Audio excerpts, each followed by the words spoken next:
Shalom. First and foremost, I want to give all of the praises and the glory to the Most High and His Son, Yahawashi, Ba'ashem Rakah Quadash, and double honors to the elder apostles of the great millstone that have taught us this truth, and to include the elder bishops on down, and Yahawashi Brakatham to the elect. And so I'm going to get into this over here, and I'm going to tread very carefully with this one over here, right? And so what I want to do is I want to tie this in with Sirach chapter 12 and verse 10. Never trust thine enemy, for like his iron rusteth, so is his wickedness. It's like any metal object that has rust in it, and you try to, wipe it and clean it, the rust is still going to be there. So it's the same thing with this devil. No matter what you try to do to try to make this devil straight, he's always going to be crooked. And that's after what's written in the book of Ecclesiastes 7. So as I'm now going to say is, thank be to the Most High Yahawashi that the Lord is quickening us alive to see the truth by learning these precepts, and us knowing who we're dealing with, because we're dealing with the devil, the one which is considered the son of perdition. And I don't even think these lower level Edomites knew the magnitude the magnitude of evil of a people above them they were dealing with. All right. So what did they do?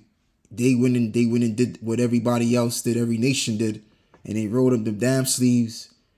They rolled into them booths, because I remember you had them booths. And he got up in there, he rolled up their sleeves, and the rest was history.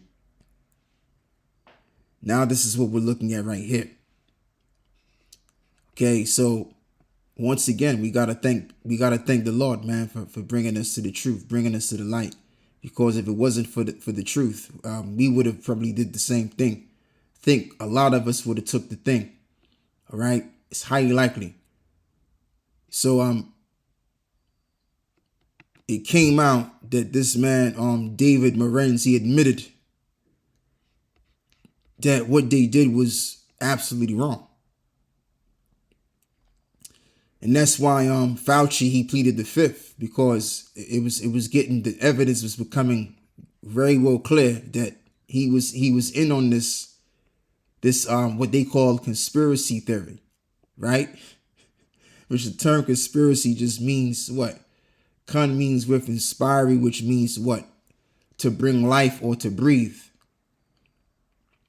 together, something along those lines. So, when you conspire something, you need more than one person to be there to conspire a plan, to bring to life a plan, or to breathe out a plan, so to speak. That's what you get the word conspiracy from. Okay, so yeah, it came out that this was the case, and that this man actually admitted that he was guilty, being behind a conspiracy of doing this to people. Okay, so now let me go and read this as well. This is Ecclesiastes 7 and 13. Consider the work of the Most High. And how do we consider the work of the Most High? By, for one, you got to be awakened to the works of the Lord, right? And to know the works of the Lord, you got to know it by knowledge. So if you have the knowledge, now you understand that Esau cannot be made straight, no matter how further away he was from, in terms of time is concerned, from how he used to be centuries ago. No, he's the same damn devil now, but he's more technical with his wickedness. He's more strategic with his wickedness now. That's the difference. All right. For who can make that straight which he have made crooked? Absolutely nobody. And I want to tie this in with what is it? Proverbs. I always quote the scripture. Proverbs what? 16 and verse 4. The Lord hath made all things for himself, yea, even the wicked for the day of evil. So there you go. So that's just what he was created to be. He was created to be evil for the evil day. A little bit of a brain freeze there. Sirach 5 and verse 15, as this reads now. Be not ignorant of anything in great matter or small, So now let's even read some more out of this. Though he humble himself and go crouching, yet take good heed and beware of him.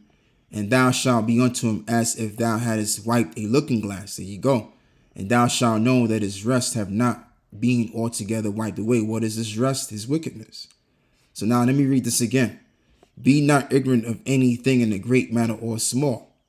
And we can't, because doesn't it also read in the book of 1 John chapter 2 and 20 that the Lord has given us an unction that we know of all things? So it's impossible for us to be ignorant. Now, of course, we're not saying that we know every single thing. We're still learning about more stuff. But what we do have gives us the ability to know quite a bit enough to not be unaware of what surrounds us. We can be circumspect. Okay? So I think I've said what I had to say. I just want to just keep this real short. And I'll be right back at you with another lesson. Shalom.